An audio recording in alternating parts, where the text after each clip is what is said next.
Alrighty, ladies and gentlemen, automotive enthusiast friends, no matter where you are on this wonderful planet that we're all trying to save, that we call Earth, you've done it again. You've tuned into yet another... Kevin, another Deedle episode of V8 Radio. Deedle? Deedle. Yeah, it sounds weird, and it's spelled even weirder. Daedal, meaning skillful, cunning, or inventive. Wow. All right. I guess Deedle. that describes us, sort of. Well, this is the V8 Radio Podcast. I'm your host, Kevin Oeste, joined as always by our esteemed co-host, Mr. Mike Q-Ball Clarke. And good afternoon to you, sir. Yeah, you also. Yeah. As you've said the past several episodes, it's been a hot minute. Well, I was purposely not going to say that this time. Even though it has been. It works. And it's literally hot out. Yeah, for sure. We're in the throes.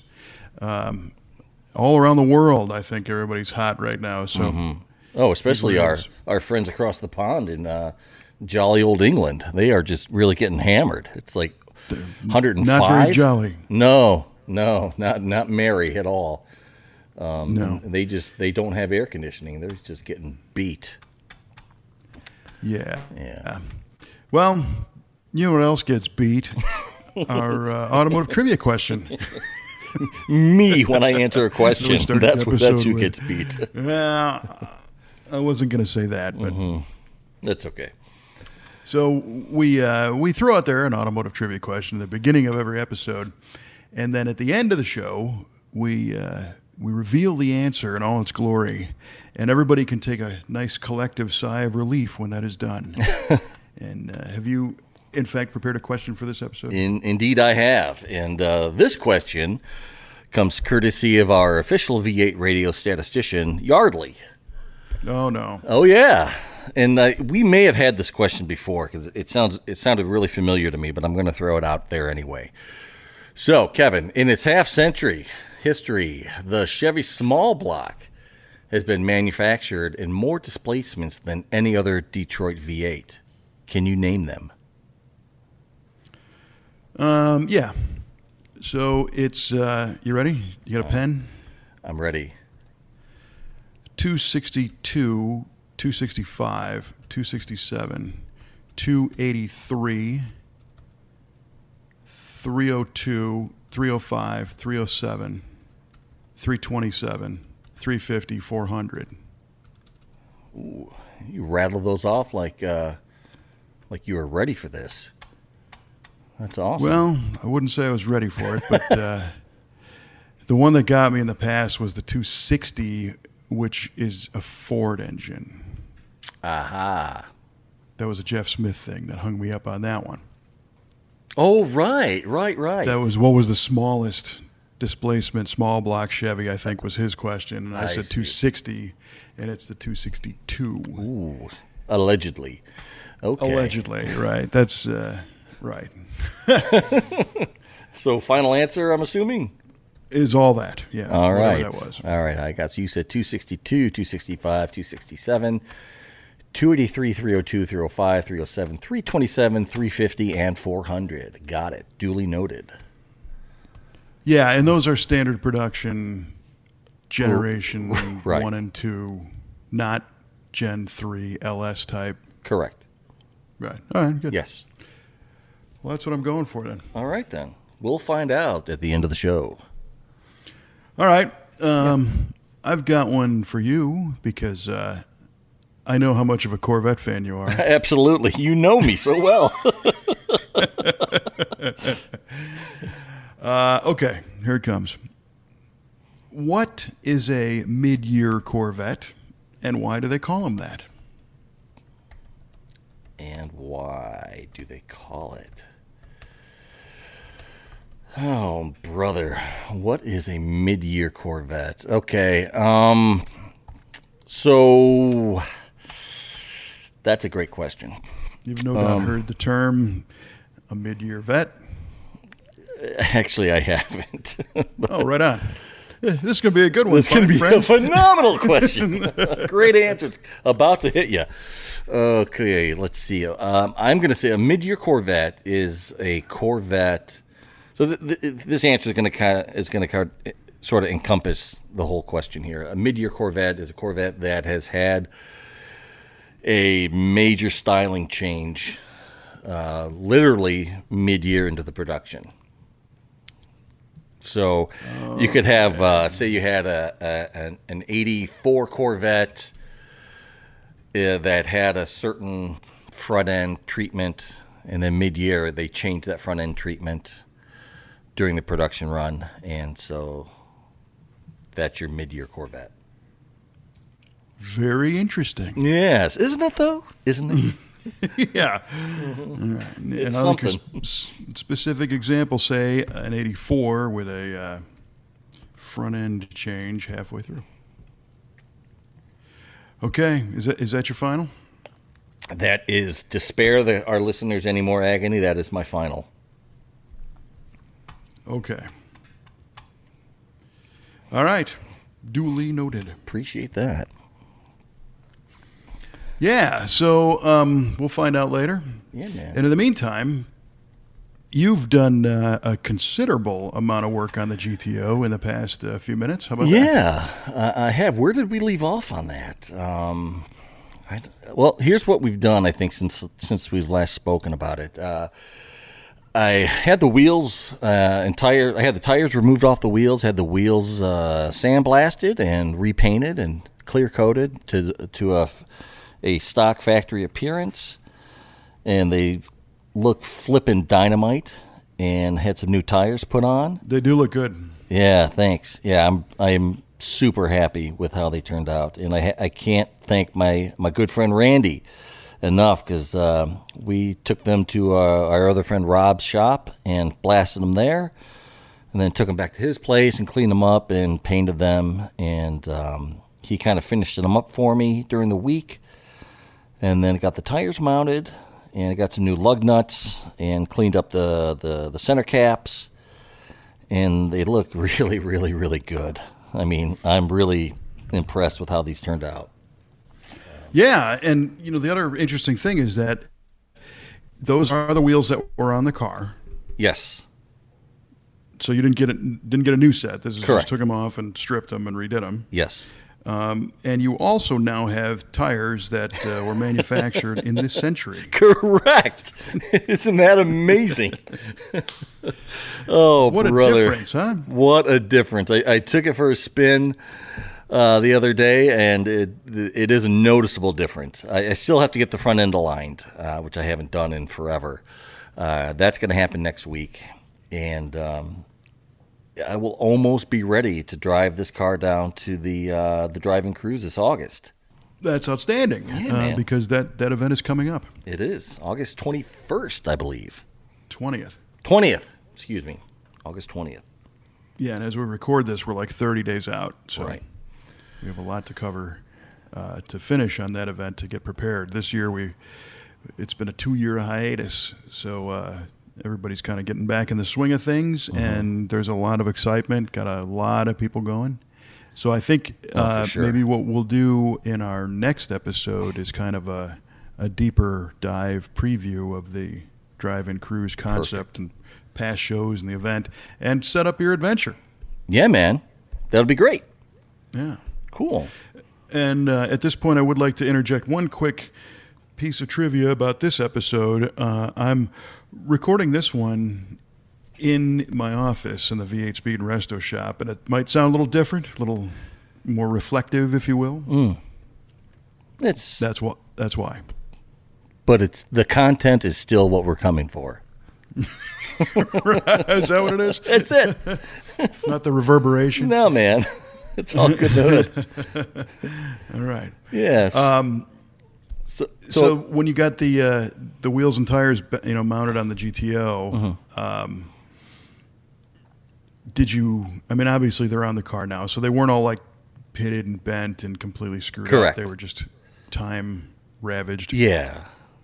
There was one wheel that has a small flat spot on the outer lip, but that is my spare now. So, nice. But the rest of the wheels look great.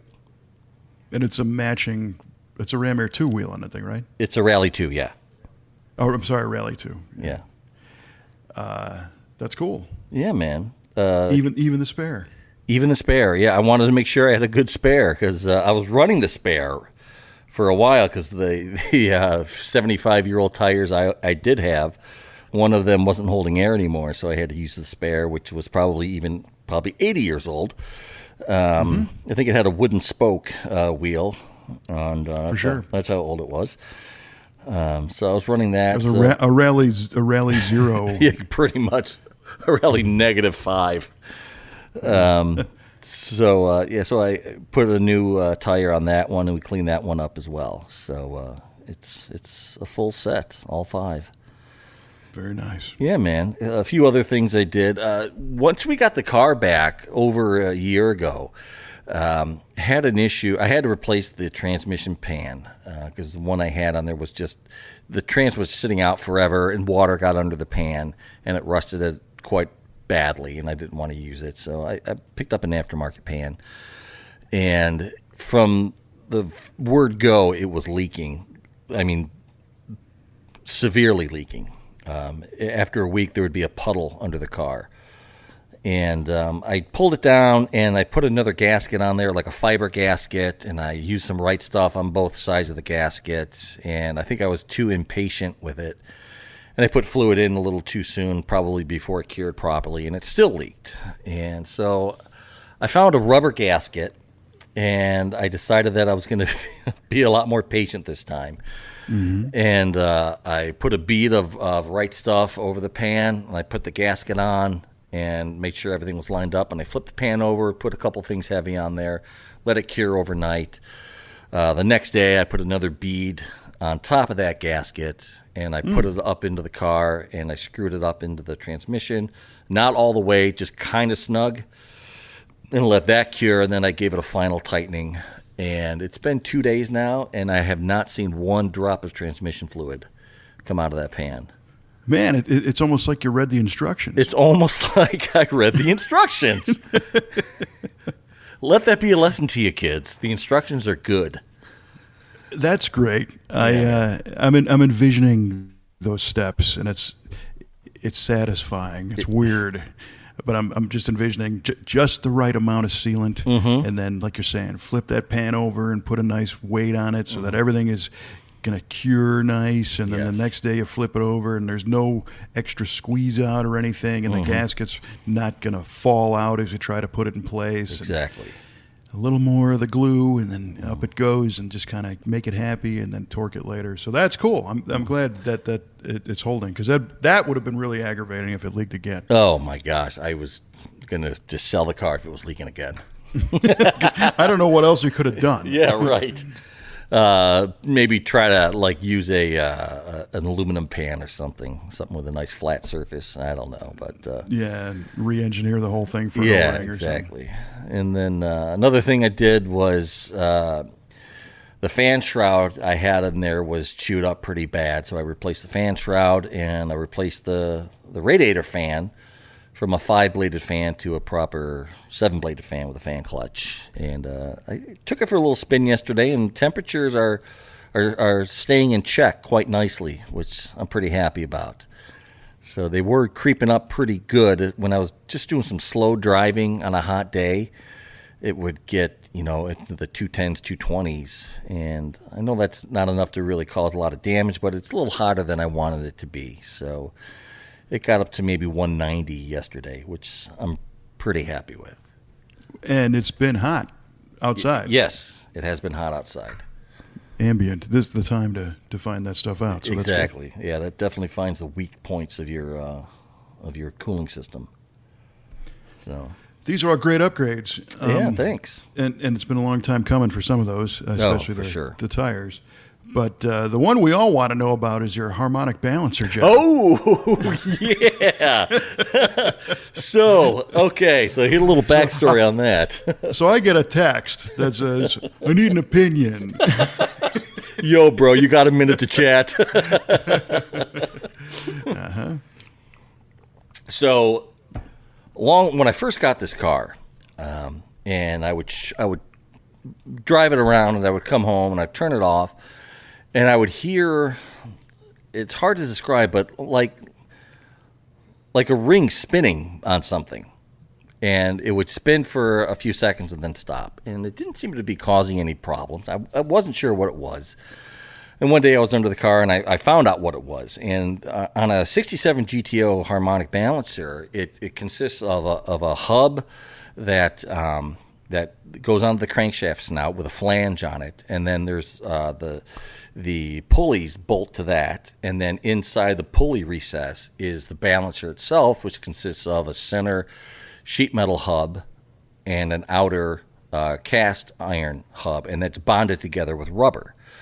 And over time, that rubber will deteriorate, and it'll allow that outer cast ring to continue to spin when you shut the car off. So at that time, I ordered one. It was a used one I got from Bethel's Goat Farm, and I put it on there. That was about 10 years ago. And when I came back from a drive the other day, or last week or so, before I tore everything back apart, I heard that telltale sound when I shut the car off, just a little bit. And I said, I didn't just hear what I think I just heard, did I? And so I turned the car back on, turned it off. Sure enough, it was that same sound. I said, you got to be kidding me. So I got under the car. I pushed on that outer ring. And sure enough, it just pushed back off that center hub. I'm like, okay. So I pulled everything off, and I was looking for another harmonic balancer. No, wait a minute here. Yeah. we gotta back up a bit. So you're telling me that the outer the ring, which is the balancing part of the balancer, was literally spinning freely on its hub. Correct. Yes. Now I've seen balancers slip a little bit, and usually it takes the timing mark with it, and you don't know. A lot of times the telltale is the keyway, which generally is a top dead center. So if the timing mark doesn't line up with the keyway, then something's off. But sure. To see one spin and then have the engine not be completely unhappy from being out of balance. Yeah, it's crazy, I know. But on this car, the timing mark is on that hub that slides on the crankshaft snout. So right. I think the difference here is that is a harmonic damper and not a balancer. Oh, could be. Well, it's internal. The crank is internally balanced. Right. So that ring on the outside doesn't have like depressions drilled in it. Correct. So that its position isn't critical on the crankshaft. Gotcha. But having that extra mass with the little rubber cushion in there is damping oscillations and shocks, from the crank doing what it's doing. So I think that is a great example to illustrate what the difference in a balancer and a damper is. Okay. Because if that was the balancer, I'd be in trouble. You'd be in big trouble if it spun like that. Because like on the Buick, the harmonic balancer has like notches cut out of it, and one side is clearly a little bit less material than the other because it offsets the mass. And if it goes on the wrong way, the whole rotating assembly is out of balance. But in your case, being an internally balanced engine, you're just relying on some shock absorption, if you will. Okay. Well, that makes sense then. Okay. Well, it's surprising that it does make sense, even to me right now. But as we talk about this, because we do occasionally have a few very smart engineers that tune into this podcast, and I invite feedback on this if I'm wrong, but I think that's how it works. So anyway, you got this thing spinning, and that's a problem. Yes. So I got on. I put the car back up in the air, and I pulled the whole balancer assembly out with the pulley and all, leaving the hub on the crankshaft. So there's 6 bolts that bolt everything to that flange. So I pull everything out, and sure enough, that the half of the rubber strip is gone, and it's just delaminated from holding that outer cast ring on to that center hub. So I'm thinking to myself, I mean, this thing is off anyway. And because I'm such a cheap SOB, I don't want to buy a new one right now. So, and I found a couple used ones, but, you know, I don't know what I'm getting with that. Maybe could they'll have the last. same problem. Yeah, could have, you know, be buying the same problem, and I don't want to do that. So I'm trying to think of a way to maybe repair this one. And I look over and I see like I got a can of Right Stuff, the 1 minute cure Right Stuff. I'm like, I wonder if I could just clean everything up and just see if I can inject all this Right Stuff into that gap and make sure it centers up, and if it cures, to see if it'll hold up. So that's exactly what I did. I pulled everything apart. I cleaned up all the surfaces, made them nice and, you know, there's no debris anywhere on them. And I made sure that I had everything oriented properly. And I put that center hub in there, and there's maybe a 1/16 of an inch gap all around.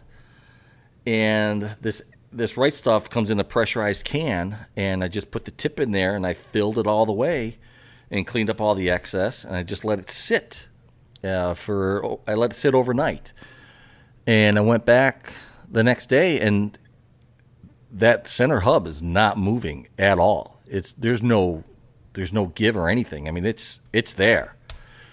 So I'm thinking, let's see what happens. So I put it all, and that's when I called you right before that. I'm like, what do you think about this idea? And the hesitation in your voice was palpable. I swear to God. The honest truth is I had never thought about that idea. So when you asked me what do I think about it, I didn't have any thoughts. Again, my mind went to if that was a balancer where you had to have it clocked right in the right position, and if it wasn't, what kind of damage would you do to the engine by introducing an imbalance? I see.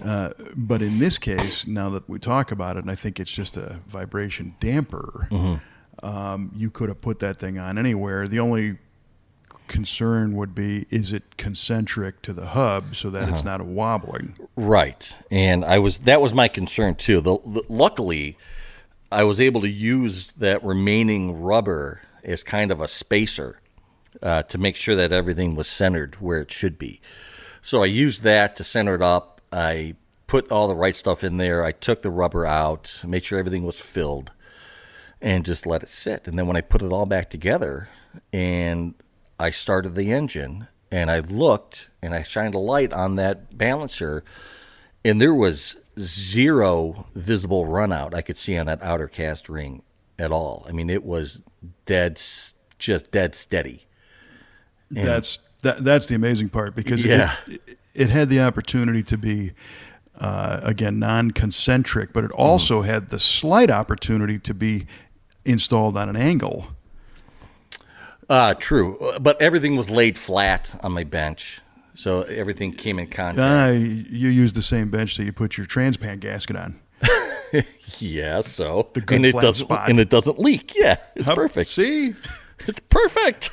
That is awesome. So if you think about it, you know, they vulcanize some kind of rubber when they manufacture the damper. I've never seen that happen, but the Right Stuff product is basically a cold vulcanizing rubber goo, and the amount of bond area that you have in there is going to be, you know, whatever the diameter of the inner pulley is by the width. What is it, an inch wide, 3/4 of an inch? Yeah, the about thickness that. of your thing, right? So that's a lot, you know. And if you squirted that out on a table and you know, bonded something using that amount of area, you could probably hook a crane to that table and pick it up. Right. You know, so there's a lot of adhesion area. So I think that's probably completely safe. And if it doesn't shake, rattle, and roll, I mean, I think you fixed it. Yeah, maybe. I mean, our good friend Eric Van Berkom said that there's couple outfits out in California that rebuild those, and I imagine they would do something similar where they inject rubber into that space and of course, I'm sure they have jigs that make sure everything is lined up, and just let it cure. Press the thing out and clean it out completely and fixture it. So the real test would be, and in your case, the good thing is you've got a stout engine, but those those dampers, if you will, and balancers, where they fail is that when you rev the thing from 0 to 6,000 RPM instantly, Right. And that inertia puts strain on that rubber bond. And in your case, you're not really out to do that all the time, so Correct. it might just be strong enough. It might be. So, and I drove yesterday. I took it on a bit of a test run after I put all the fluids back in it and wanted to make sure everything was cool. And went for about a 5-mile drive. Nothing crazy. Just let it get up to temperature. And I came back, and if everything is great with it. But our good friend Eric Eric also had a great idea to mark like a marker line on that center hub and the outer ring just to make sure it doesn't walk at all. And like that's For sure. That's I was going to say fabulous idea. Yeah. Yeah, and I was kind of assuming that you had done that because that's your indicator if it's moving or not. And so far, it's not, huh? Right. Yeah. So far, yeah, we're in good shape. Who'd have thought at-home damper repair, rebuilding with cue ball? Exactly. This is like the brightest, shiniest moment I've ever had in my life with repairing vehicles. This is amazing. Well, we will revisit that. Hopefully not after something negative happens. But okay, so worst case scenario is it just spins again. And right. It's not in a position where it can depart the crankshaft and take Correct. out the timing cover and blow up the motor. That's correct. Yeah, that center sheet metal flange or hub, as you were, kind of captures it, so it can't go anywhere, which is good. That's pretty smart of our friends over at Pontiac for designing it that way. It was bright. It was a good day at the design group. So they should have used a little stickier rubber, but the rest of it is perfect. I mean, of course, they never expected that thing to last 55 years. 55 years, exactly. So I think they did okay. Yeah. Well, that's cool. Yeah. I like those kind of victories. Those are nice. Those are nice. That was definitely a kind of a state of flow kind of a victory right there. Right on. Yeah, man. And you can tune back a few episodes to hear the definition of the state of flow. Good stuff. In case you're wondering, yeah. So you've been out and about lately since our last show. Yes, and that's part of the reason why it's been another hot minute. Yeah, man. For sure. So the past couple weekends, I've been traveling a lot, doing the stage work at the Four Wheel Jamboree event in Bloomsburg, Pennsylvania. And then this past weekend it was the Street Machine Nationals up in St. Paul, Minnesota.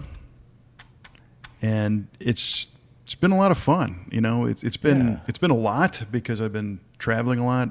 And it's funny, recently as I travel, I listen to stuff like many people do. I've been streaming a lot of episodes of In the Studio with Redbeard. We ever talked about him? Oh, yeah.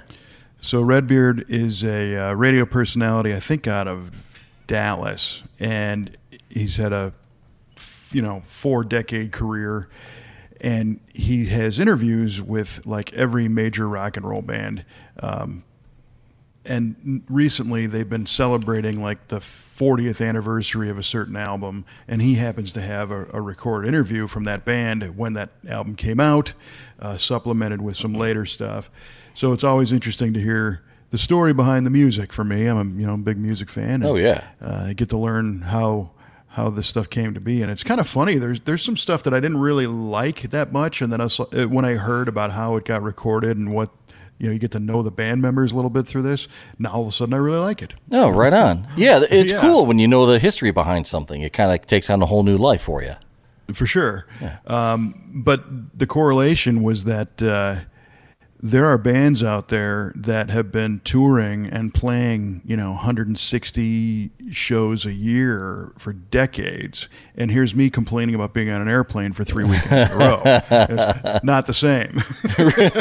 Right. It's definitely some perspective. Yeah, and again, not to say that I was complaining about it, but knowing how fatiguing it can be, and then thinking the fatigue that those guys go through because they're putting on a real show, being on stage and playing a rock and roll show, and then getting back on an airplane or a bus or whatever. Right. I don't know how those guys do it. Sammy Hagar is 75 this year, and he's still on the road. Jeez. And kicking ass, you know. Yeah. He's just got to love it. I mean, he doesn't need to do that. No. So It is. It's all about the love. Yeah. And that's what's so cool about it. And, you know, I guess in many ways that's kind of the reason why I like to do these events. It really is a chance to stay on top of, you know, the craft, if you will, of emceeing and hosting. And I do a lot of music playing. I do a lot of, you know, so if you go to an event that I'm working at, what you will find is I try to deliver, you know, like an FM radio experience. Right. So I'm never talking over music. You know, the music is selected and it's played. It's not just pushing play on a playlist and walking away from it. And it's music that I try to tailor to the crowd, you know, given the demographic and the age. And then it's also at a volume level where it's tolerable and you can have a conversation underneath the speaker horn. Because when we go to a car show or an event like this, you want to hang out with your friends and talk. And you don't want to have something blaring over you that's Right. prohibiting that for sure. And you don't want to hear the same 8 songs over and over again. And Little when the Deuce Coupe and the like. does- dude, I got a request for it in No, you St. didn't. Paul. I did. And, well, this Oh, yeah. this gentleman comes up, and it's kind of funny because we present the awards as well. I host the award ceremony. And one of the awards they have is for the youngest participant, and they have one for Nice. the oldest participant, which is nice, but I've been getting away from the oldest term these days. And I actually say this on stage. I wouldn't want to be the oldest guy at the party, you know? Yeah. So I've kind of been renaming that as the participant with the highest accumulation of life experience, Oh, nice. right? That's- Pay a little credit instead of, Yeah. you're the oldest. You're the oldest dude here. How do you feel about that? Yeah, Mr. Dirt over there.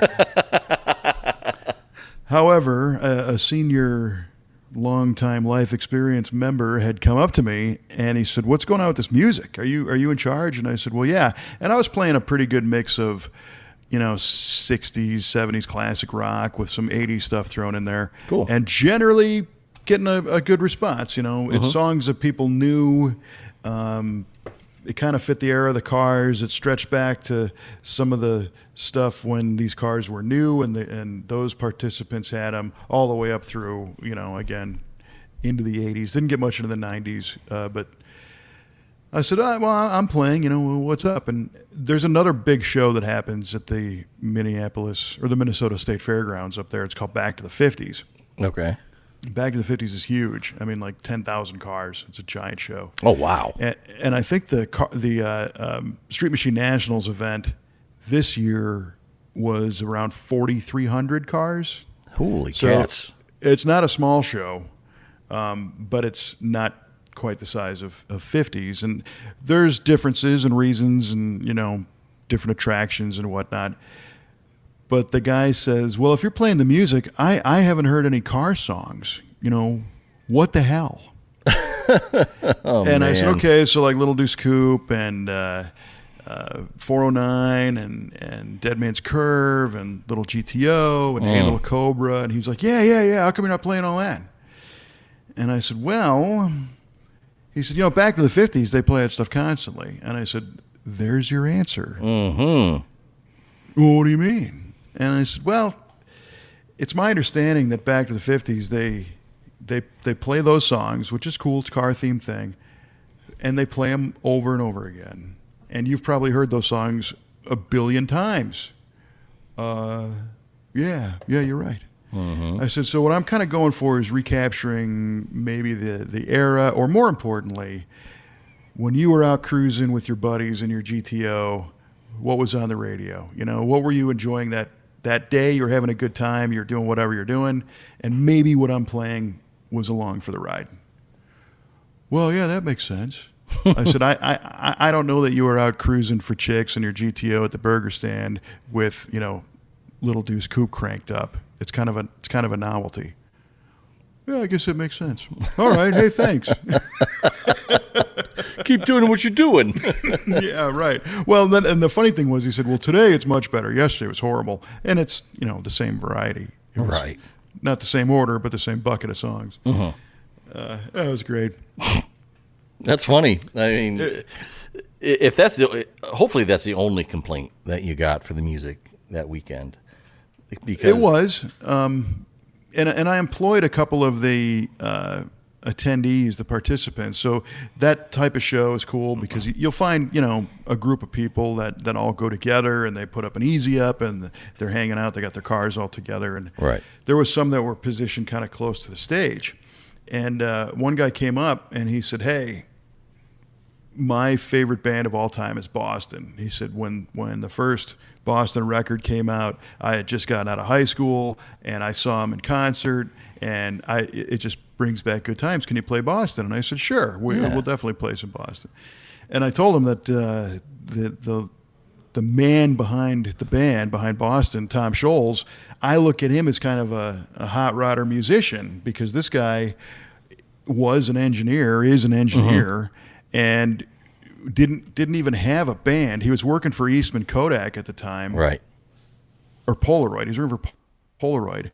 And the project he was working on was, do you remember, the instant Polaroid pictures? Yeah. Take the picture, it spits out of the camera, it develops before your very eyes. Yeah.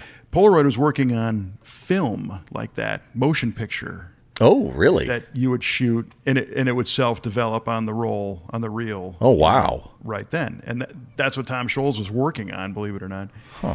And but he loved rock and roll, but he didn't have a band, and he didn't consider himself a great player, didn't have a whole lot of money, so he built his own studio, built a lot of his own effects, built his circuitry and his amplification because he could. So he was a garage mechanic of a musician, and then that whole first album is really his demo tapes that ended up getting. They didn't go to another studio and re-record that stuff. Those are the tapes. That's it. From his basement, which I think is super cool, And this guy's like, "Oh, it's awesome." He didn't really even know that story, but it was kind of fun to correlate that stuff. Mm-hmm. So those guys, I said, well, can you do me a favor? And he said, what? I said, I'm really conscious of the volume level out here. I want people to hear it. I want people to know what it is, but I don't want to be blowing people over with this stuff. When you guys make your cruise on the lap or check out other parts of the show, would you mind reporting back to me? Give me a thumbs up or down if it's too loud or if, oh, man. Yeah, nice. That's awesome. Sure. So these 5 guys all weekend long kept coming by saying, volume's great, man. It's cool. Nice. And made them a little part of the show, if you will. For sure. Yeah, you gave them a job, and they're probably super happy about that. Yeah. Yeah. So I think really what these events are all about is the experience, and enjoying the time and taking the hassles out one by one. And it gets back to what we were talking about with Walker Evans, the off-road racer. And he was saying, you start with the slowest part of the car and make it faster. Right. And I think that's what Bonnier Corporation is trying to do with a lot of their automotive events and their truck events is just pull the hassles out so that you can go to this event, you get in smoothly, you find a great place, you bring your friends, you're not aggravated by the types of cars that are there, you're not aggravated by people acting, like idiots, you're not worried about, music being too loud. You just take all those complaints away and provide a great environment with cool stuff to do and a good variety of vendors and great cars to see, and then boom, you got an awesome event. Great formula. That's the mission, Right. and it's not that easy to do. But Sure. The flip side is, try to soak everybody for as much money as possible, make them wait in line, not have anything for them to do, not care about the appearance of the venue, not, you get some jerk on the microphone who won't shut up or is just playing Little Deuce Coupe all the time, and not making a special thing out of the little stuff. And so fortunately, the event's gotten a lot of positive feedback, and the parent company is Bonnier Events, and they hire me to do these. But it's cool because they listen. They want to make these the best experience possible for people. Sure. That's how they become successful in these events, and they continue on. And we had some great dinners, some conversations over dinner with management of the company, and who are all friends of mine at this point. It's a great bunch of people to work with. It's very enjoyable. But they're like, hey, if you have any more ideas, we want to hear them. So I've been kind of thinking about things that they can do to enhance the events. And it's a different world because, the one complaint is always, well, back in the day, there was 10 magazines here and, our car would get on the cover or something. And that's something I can't really change because we don't really have 10 magazines anymore. Yeah. But if you, excuse me, if you work backwards and think, okay, so why was it special to be on a magazine cover? What was the big deal? Well, the big deal is that your handiwork gets shared all around the world with people. Well, we can do that. We can certainly do that. It might not be in print, but we can still get you that recognition and that glow if you build a good car. Sure. So I'm, kind of thinking about these a little bit differently, I think, because I'm not an event company. I'm a guy. Right. And fortunately, I've been to a lot of different events, and I kind of think about, well, what would this be? What could happen here that could really make me go home and go, you know what? That event rocked, and I just connected and got a lot out of that. And that's what we're trying to bring to the table. Nice, man. Yeah, you've been to so many events. Yeah, you're the perfect source, for lack of a better word, to let people know what would make for a great event and what shouldn't be at an event. Yes, I couldn't be more in agreement with you. Well, yeah, and everybody's got ideas, which is good and bad, but to be able to execute on them and to have a team that is interested in hearing them and interested in implementing them is a whole different story. Right. And in many ways, I'm not spending my money. If there's money to be spent, it's theirs. So I don't make that decision. I'm just here to say, you know what? If you did this instead of that, people would dig it more. Only based on, again, my own personal experiences, and I think today, unfortunately, people have come to expect less and less, but I think they're far more eager to report on what that experience was. That makes sense. If that makes sense. Yeah, I mean, and it's easy to report on that too. There's so many outlets for people to, have their voice heard in this magic world of the interwebs.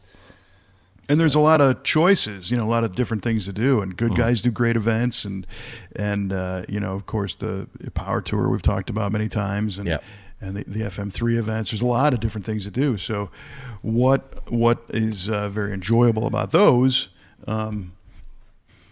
that can be implemented, and what are the things that people don't like? What are they sick of? I mean, there's a lot of things that car shows do just because that's what car shows do, and people don't really dig it. And again, music choice was one of them.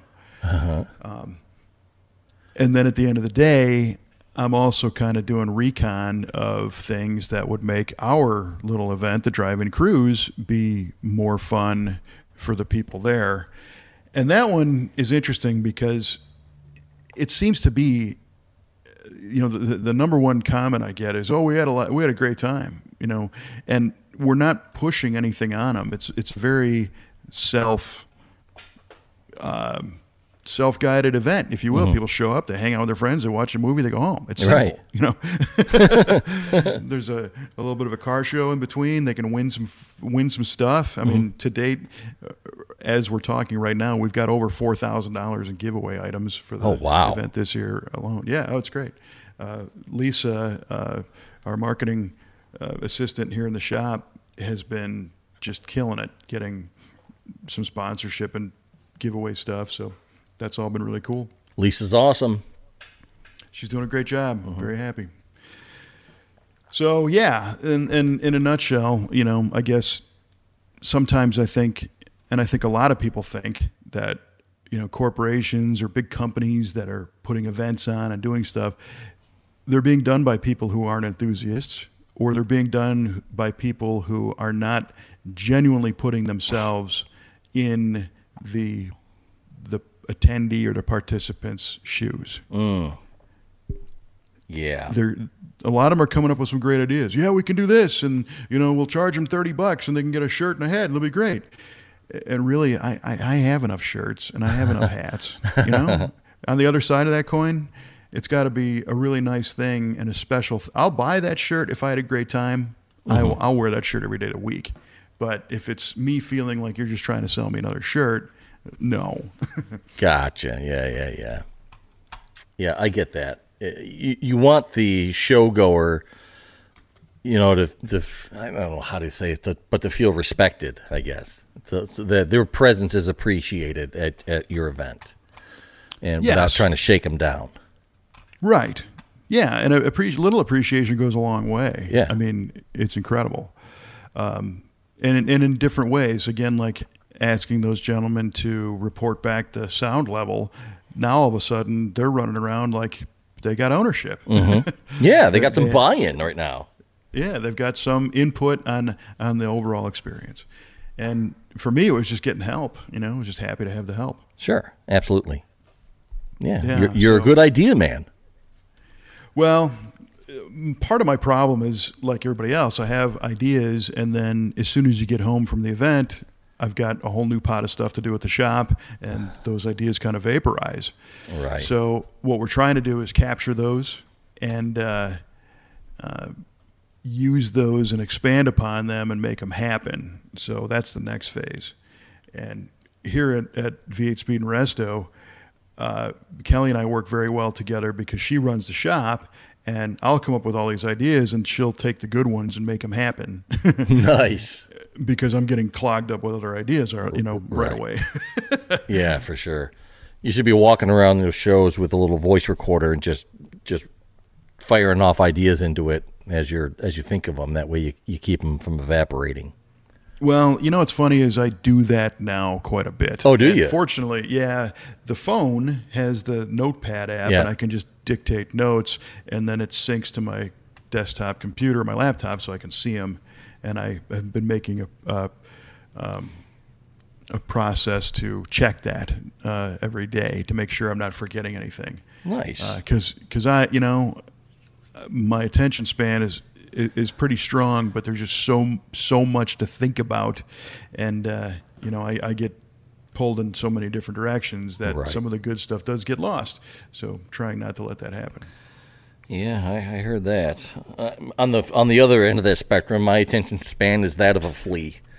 So I have to write everything down if I want to keep anything. Yes, and I think it takes a particular type of mind to ask the question of why. And for me, it's because we own a business and we have to ask why all the time just to keep things moving, or to be aware of a better way to do something, or a piece of technology, or a piece of equipment, a tool, or if the tax bill comes, we got to ask why on everything just for basic survival. Right. And a lot of people, I think almost fortunately, don't have to do that. They can just go to their job, do their job, and it's not really in their purview to say, well, why are we using this machine? It's their job to operate that machine and do it well, or whatever it is. So I tend to ask why, I think sometimes to a fault. And here's a great example. Oh, tell me. You were talking about redoing your wheels. Yes. And putting your lug nuts on. Well, yesterday I went down a rabbit hole of why are they called lug nuts? That is I've had that question in my head before, but never really pursued it. But did you find out? Yes. Well, I have an answer. Tell me. I did, and It's not. I'm not going to consider this blowing a trivia question, although it would be a good one. Yeah.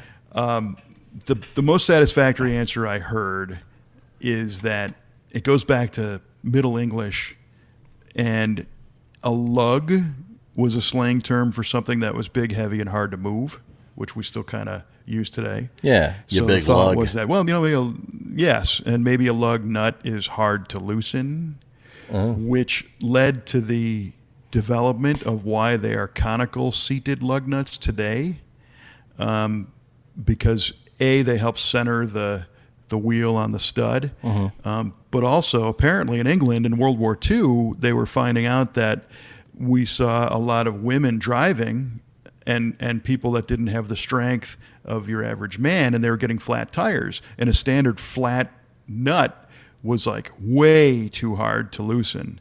Whereas a conical seat, for some reason, is apparently easier to crack loose and change if you have a tire change. So I learned that. But then the other thing is that apparently in Middle English, a lug was a stick or a rod. So in some way, your wheel stud is kind of a lug sticking out, and then you put a lug nut on that. Oh, that is interesting. See, this is what happens when you ask questions. You're not burning a whole bunch of time that you may or may not have. Brilliant. That is interesting. Yeah, it's just something that popped into my head one day, and sometimes I just got to know. You do. You have to know. You can't. You have to satisfy. You have to scratch that itch. Right. For sure. For sure. Yeah. But yes, those events are they're cool. They're evolving, and they're a good time. And this week, I actually have a little time off for the weekend. We're going camping, which is going to be nice. And then the following is the SEMA Hall of Fame gala, the awards gala. Oh, nice. In SoCal. That looking very much forward to that. I got the script all written, and they didn't completely destroy that, so that's cool. That's great. And then off to Bonneville. Ooh, Bonneville. That is coming up, isn't it? That's August, right?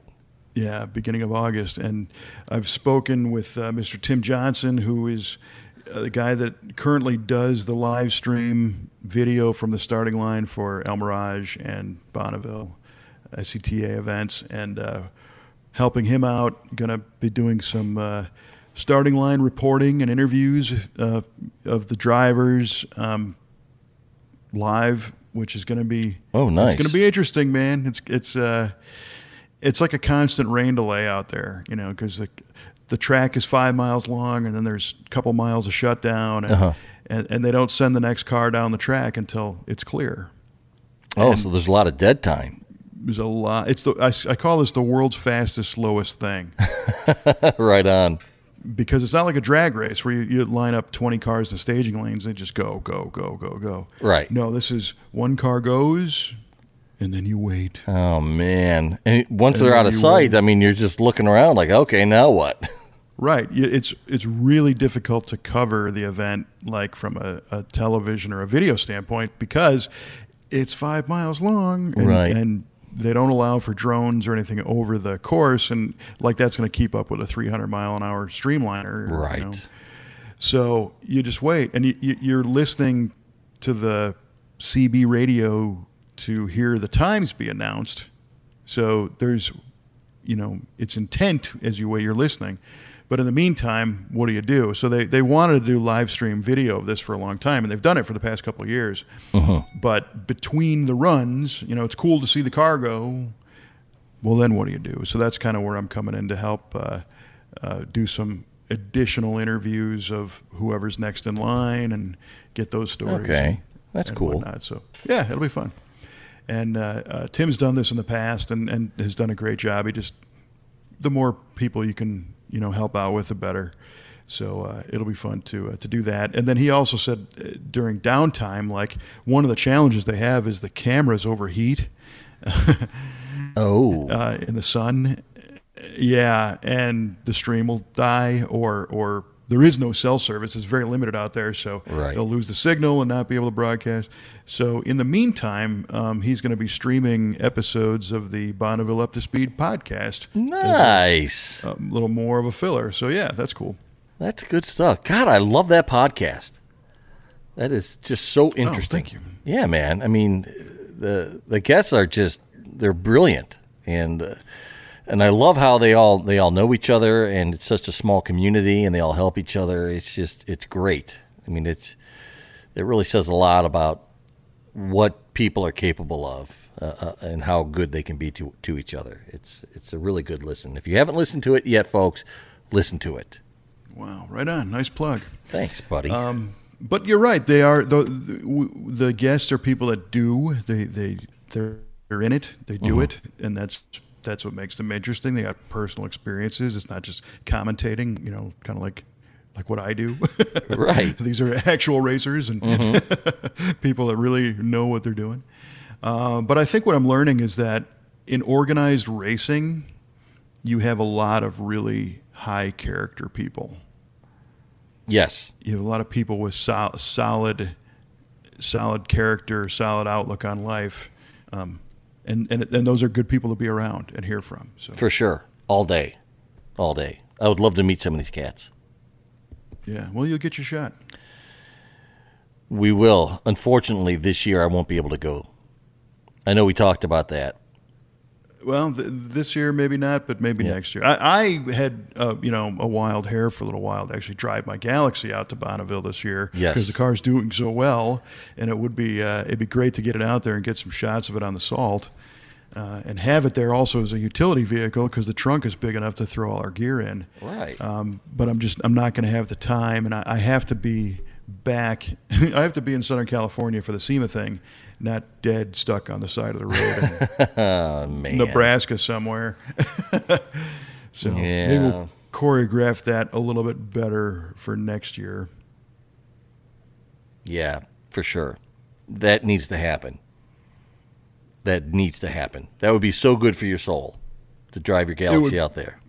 Yeah, it'd be cool. And some of the gals in our office, Lisa being one, and a couple of the other administrators, I had told them about this thought that I had because they're like, do you need us to get, do you have a rental car yet? Do we need to look up something for you? And I said, no, I'm thinking about maybe driving the Galaxy out there. And the ones, Lisa's like, awesome, see ya, go for it, And Tracy, who does a lot of our administrative work and return work and parts stuff, she's like, aren't you afraid of putting that many miles on the car? And I said, I don't care about that. It's not the miles. It's not an original car. That don't matter. Right. And she's like, do you think it'll make it? And I said, well, that's a different question. So there was a pool running on if I was actually going to do this, and then if I made it nonstop without failing. So well, they'll have to get the whole shop in on that one for next year, I guess. Yeah, well, now that's good. Now you have a whole year to get every bug worked out that you want to get worked out, get everything set the way you want it, and have everything done. And that way you can turn the key and drive with confidence. Yeah, it'll only be the 30th year of ownership of the vehicle, and finally get it that sort. And it's there now. I mean, it's really surprising how nice the car is, and that's why I thought it's ready to go. But as you know, road trips bring out the best and worst and everything, especially machines. So. True. Speaking of machines, I got a visit from our good friend Paul in his newly rehomed 1962 Buick Electra convertible. Yeah, he came by. Yeah, it's a nice car. It came out nice. It came out great. It really did. It drives nice. It runs great. It's beautiful. You can go back to an earlier episode a couple of years ago on this show before COVID, and we were working on that 62 Buick here in the shop. And this car is the one that was purchased by David Freiberger and Rob Canan when they were at CarCraft magazine. And it was bought as a low buck beater, and they did a one-day paint job on it and just slapped some stuff. And they wanted to dump it, and I had told my friend Paul that this is an opportunity to get a pretty rust-free California 60s convertible cheap, you know? So he bought it and then realized how screwed up the motor was, and it needed everything. Right.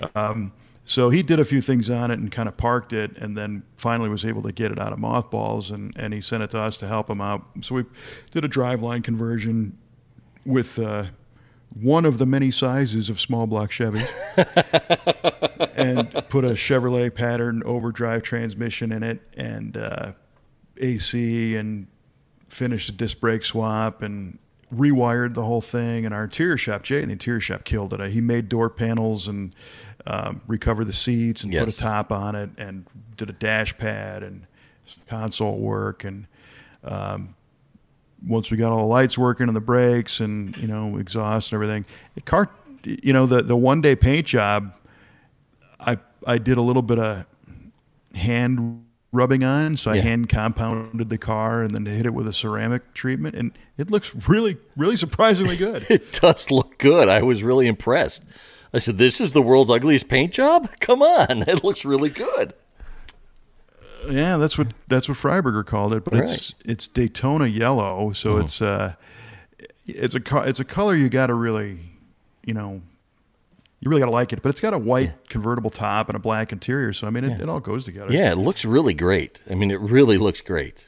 Like I said, it drives really nice. He let me get behind the wheel. It feels good. Everything was nice in it. Yes, it drives so nice. It does. It stops, turns, accelerates nice. It's great. Yeah. Very, very happy with that. And I was real happy to see, while I was compounding that thing, that a lot of scratches came off of it, and there was some overspray and just some garbage in the paint. And I had it parked in my home driveway right before it got sent home, and I'm like, I would drive this thing every day. Yeah, this car is cool. Yeah. So one of our plans is, once I get the GTO line, Paul and I are going to take a nice long shakedown run with our cars and make sure everything is dialed in, because I think Paul has the idea of driving down to the Drive In Cruise as well with that Electra. So we want to make sure everything is. That's right. Is you guys can caravan down. Yeah. That would be so awesome. And you know, it would only be a couple of years after the initial goal, but the GTO, the Buick, and my Galaxy will all be there. Oh yeah, better late than never. Yeah, for sure. And we're bringing out at least one, probably a couple cars from the shop that we're currently working on. Cool, very cool. So the guys can show off their work, and a whole bunch of our team is going to be there. So if you want to meet the talented team that gets this stuff done, they'll be on site. And it's going to be fun. So you guys are going to have a great drive down for sure. Yeah, can't wait. It's going to be great. I'm really, really excited about this. So yeah, me too. It's going to be good. Cool. All right. Well, listen, we have a couple of trivia questions to cap off here before people, you know, bite their fingernails all the way down to their knuckles. All right. Let's ease their agony here. So, all right, Kev, I asked you, in the half century of production, how many, can you name all the small block displacements? And you said, or Chevy small block displacements. And you said, Kevin says 262, 265, 267, 283, 302, 305, 307, 327, 350, and 400. And on the nose, my friend. You got it. Got them all. Very nicely done. All right. Nice. Yeah, man. Good to know that still sticks. And I'll tell you the story about why I know that well. Tell me. In high school, we had a math teacher who was a car guy, and he claimed that he knew like everything about everything. Oh. And I said, I'm going to challenge this dude with something. So that was the question. I went out and I memorized all the 10 sizes of small block Chevys. Nice. And laid it on him, and earned, you know, 3/8 of a respect point, but not a better grade. Oh, man. So I've had that rattling around in my head since high school. So pretty wild. Well, I'm glad we can let it back out. Good stuff. Yeah, it's out there now. All right. So in your case, I asked you, what is a mid-year Corvette and why? And your answer was a mid-year is a Corvette that has had a major styling change halfway through the year. Yeah. For example, if an 84 Corvette had a front end change halfway through. Well, interestingly, you chose 84 because that was a complete redesign. Right. So that really maybe not would have had this. Right. Yeah, I know. It's just an example. But it was an example. But at the same time, unfortunately, that is not correct. Nah, I kind of figured, but it's the only thing that came to mind. Well, here's the deal. If you go out to an event, you talk about a mid-year Corvette, you're talking about a 63 through 67. Really? And it's interesting to me. Yeah, a lot of people say, yeah, I bought a mid-year Corvette. It's a 65, Well, I started to, again, ask why? Well, why are those the mid-year Corvettes? And here's the deal. So those are known as the C2 generation today. The C designations didn't really start happening until I think the C5 Corvettes came out. Really? So yeah, and 97, I guess, was the beginning of the C5. Yes. If you go back through history and look at car magazines from the 90s, nobody talked about a C4 as a C4. Oh.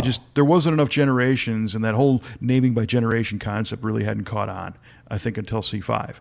Once the C5 came out, people went backwards and retro named everything C4, C3, C2, C1. Okay. But back in the day when some of these cars were new, in particularly when the third generation hit the street in 68, okay? So 68 lasted all the way to 82. It was a long, long span. Yes. So in that time period, when people were describing what era of Corvettes, 62 through 60 or 3 through 7 were the middle generation. You had the first generation cars, then you had the middle, and then at that time you had the final generation of the 68 to 82. So they called those the middle year Corvettes. Okay. Because at that time, when there was no, before the C4, the middle generation was 3 to 8. I got And the term mid-year has stuck. Just stuck. Okay. And today you can still call it a mid-year Corvette, and people know what you're talking about, but it's really not the middle of anything anymore. Interesting. Yeah. Huh. That's a great question. Almost as interesting as William Shakespeare and his lug nuts. Almost.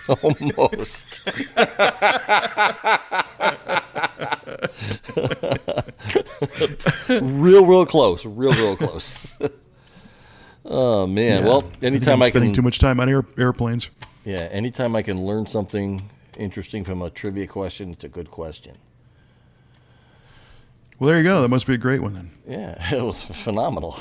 I'm going to tell everybody I know now. There you go. You'll be the hit of the party, man. I'm telling you. Yeah, for sure. For sure. Hey, who wants more Corvette trivia? Oh, gee whiz. Well, that's good stuff. Good stuff, Maynard. Well, this has been quite an experience, and again, it's thrown me for a little bit of a loop because I'm recording this during school hours here in the office, and normally it's after hours and it's more of a party atmosphere, and I'm in my garage, and right.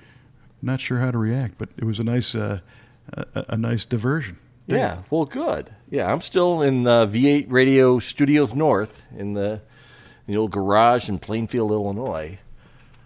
So, enjoying a day off, apparently. Yeah, I got the whole week off. Well, it's from Tuesday to Friday we took off. So nice. Yeah, so that allowed me to be able to do this show midday as well.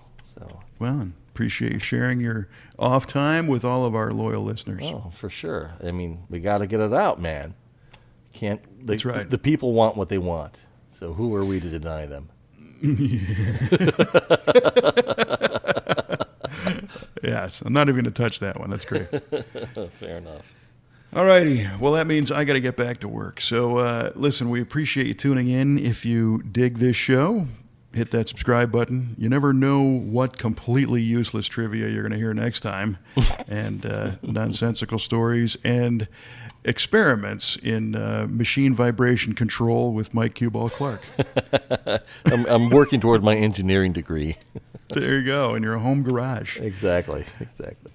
You can hear this podcast wherever. Well, you already know that because you heard it, so I don't even need to say that. And that's about all I got, man. You got anything else? That is all I have. Great show. All right, if you're interested in more on the Drive In Cruise or you want to come to it, we invite you, go to driveincruise.com. You can get your tickets there. It's just $20 for the entire carload of people. So it's cheap, good, fun. How about that? 2 movies, too. Load people up in the trunk just for fun this time, Yeah. not to sneak them in. Well, you can tell them you're sneaking them in until they get in. Then you can tell them they didn't have to do that. Right on. That'd be fun. All right. Well, for Mr. Mike Cuball Clarke, I'm Kevin Oeste, reminding you to keep everything in balance. Oh, love it. And this has been VA Radio. See you next time.